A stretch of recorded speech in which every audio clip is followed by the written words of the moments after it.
Here are the two greatest forms of self love and what you can do to start to harness it today. So, growing up, I was poor. I hate to say it. Actually, I don't hate to say it. I'll be honest. And this is me just being authentic. Growing up, me and my family, we did not have it. We didn't have enough food all the time. Sometimes I didn't have enough clothes. So I had to borrow my brother's clothes. Sometimes the lights were out. Sometimes we didn't have water.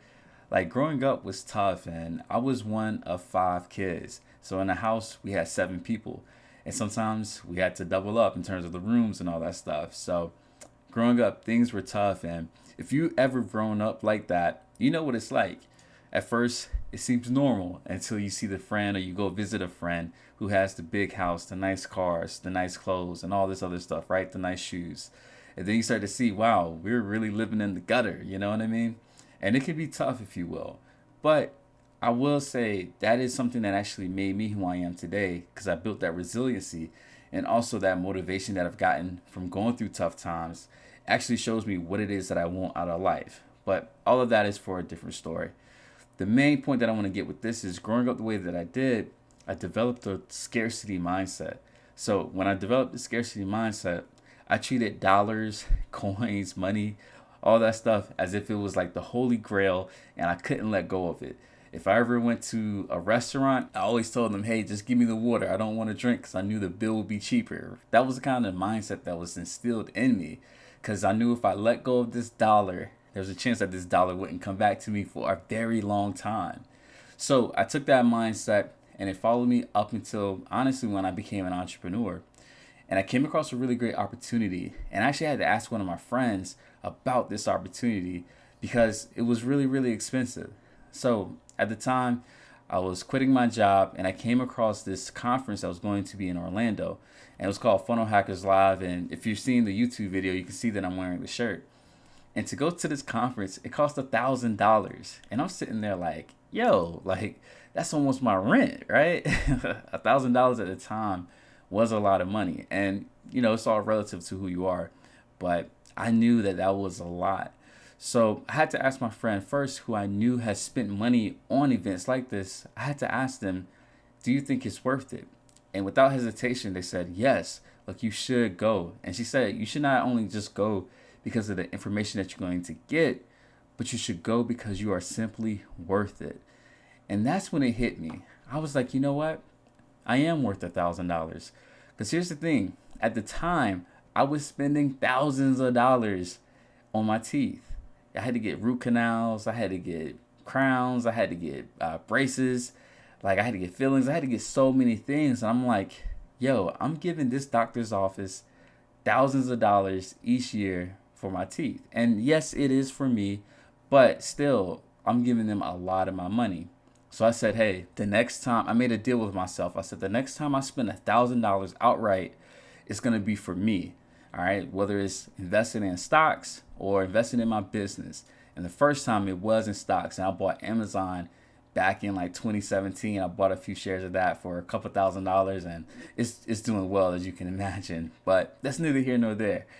But the key was knowing that, hey, I was worth it. And guys, I went to this conference and it changed everything about my business. One of the best things that I learned was about copywriting.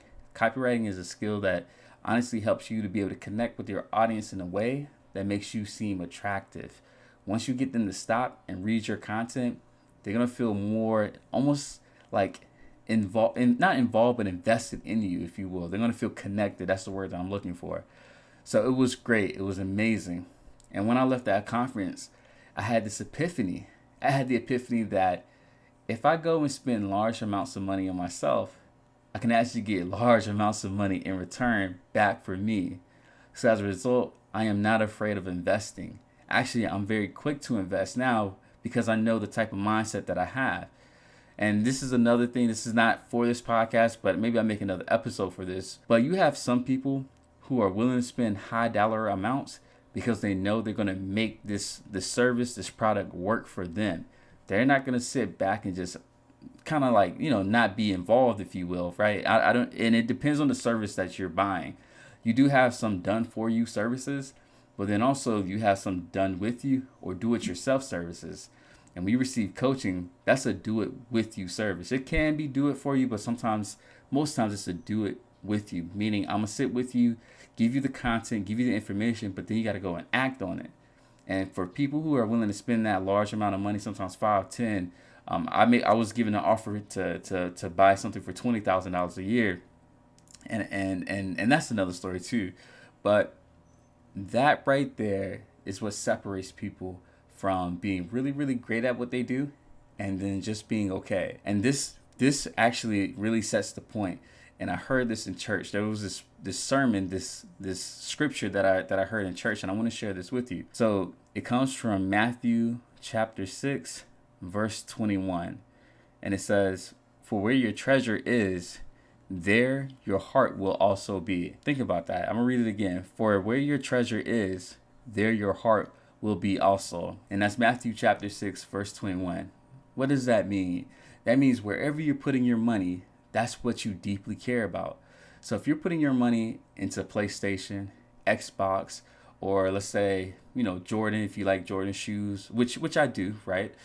If you're putting the bulk of your money in other people's dreams, I want you to ask yourself, what does that say about your dreams if you're not spending that same amount of money? So I want you to ask yourself, actually, I'll even challenge you. I would challenge you with this. Go to your bank statement and look at how much money you're spending in, let's say, leisure time, restaurants, travel, and then you can even break it down from there and looking at the brands and the stores. But I want you to look at how much you're investing, and I want you to see how many of those things that you're spending is over $100. And I'll tell you just to start there. And then I would ask you, am I at least spending $100 into my business? And if you are, great. But if you're not, I would tell you, let's start there. And I want you to think about this too. If you're having plans of making, let's say, $10,000 a month in your business, you may want to look to spend a little bit more than $100 per month. Now, I don't know what type of business you run.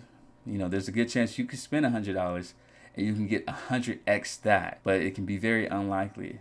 So I want you to think, how can I spend more money? Whether it's a one-time purchase or maybe it's a recurring purchase, but you need to look at how much money I need to spend to hit this mark that I'm trying to hit profitably, right? With high profit, right? So we're not talking about revenue.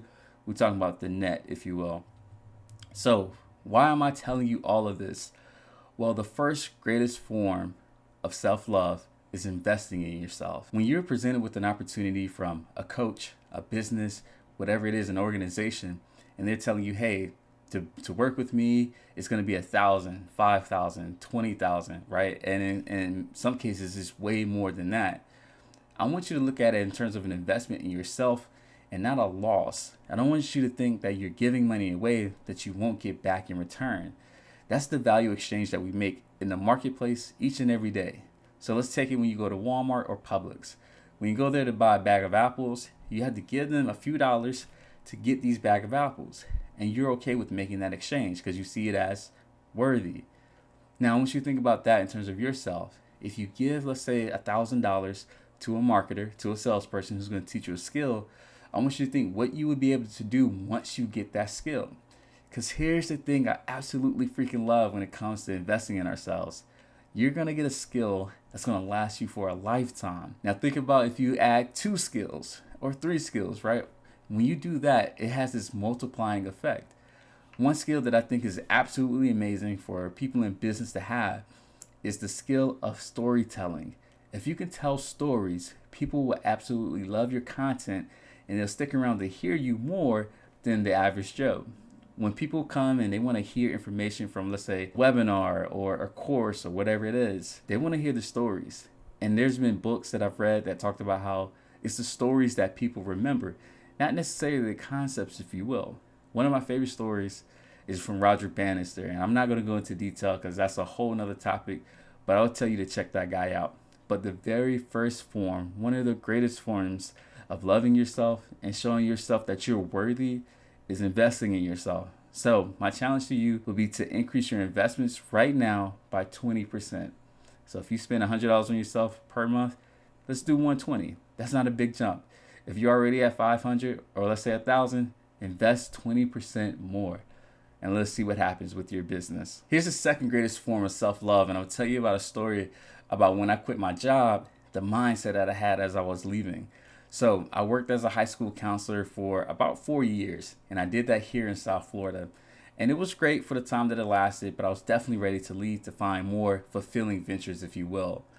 So to be a school counselor in the high schools, our day starts at 7:15 a.m. And to get there by 7:15 a.m., I had to get up by 6 a.m. to get ready, fight through traffic and all that other stuff. And I did that consistently for 4 years. And out of those 4 years, I'll be honest with you guys, I may have missed a combination of 10 total days. 10, okay? Think about that, right? So that's about 2 days each year I'm missing, right? Only two. And the reason why that was so little is because I had this fear that if I left, right, if I took time off, I would come back and there would be fires everywhere, right? Everybody would be needing me. A kid would have gone into depression, may have become suicidal. Like I would have came back and had 100 emails, which has happened, right? Like I just had this fear that if I left and took time off, it would be chaos. So I was hooked. I was chained to my desk, and I always came to work. And as I was leaving, I started to ask myself this question, and it was simple. It was this: if I can get up at 6 a.m. to go to a job that I kind of like, right? That I kind of like, and be effective and productive, why can't I do that for myself? And instantly I knew that I needed to start getting up at a bare minimum by 6 a.m. when I started my own business. And that's something that I see a lot of people struggle with. When they start their business and they don't have that boss, that supervisor kind of lurking over them, they kind of get a little lazy, if you will. And I tell you, first off, it comes from self-worth. It comes from that self-love. And because I love myself, I was even more willing to be more consistent at my business than working for the school.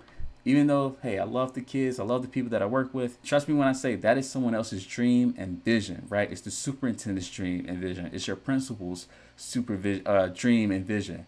It's not mine.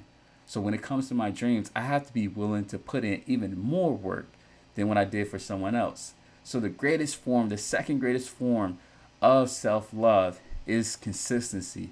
You have to be consistent in whatever it is that you want to do because you see it as worthy. You see it as yourself as worthy. I need you to show up for you in ways that you've shown up for other people. I can even make the case that the way you speak to yourself is very important. The way you speak to other people with kindness, respect, you need to do that for yourself as well because you are just as worthy.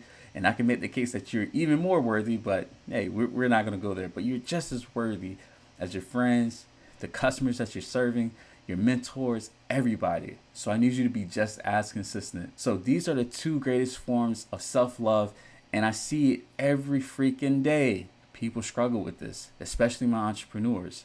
They don't want to invest themselves because they feel like, hey, they're not worthy or they're going to mess up. They're not going to get a return on their investment. And then also they're not willing to be consistent because they don't see it as worthy. They don't see themselves as being deserving of putting themselves first, being consistent, and all these other things. So be on the lookout for these two things. Find a way to be consistent. And I'm going to do a whole nother podcast on that. Just real quick, I'll give you a great book. Atomic Habits is a great book to check out to help you with consistency. But it does start off with knowing that you are worthy and prioritizing yourself. So be consistent. And guys, start to invest in yourself. And as I mentioned, start off with 20%.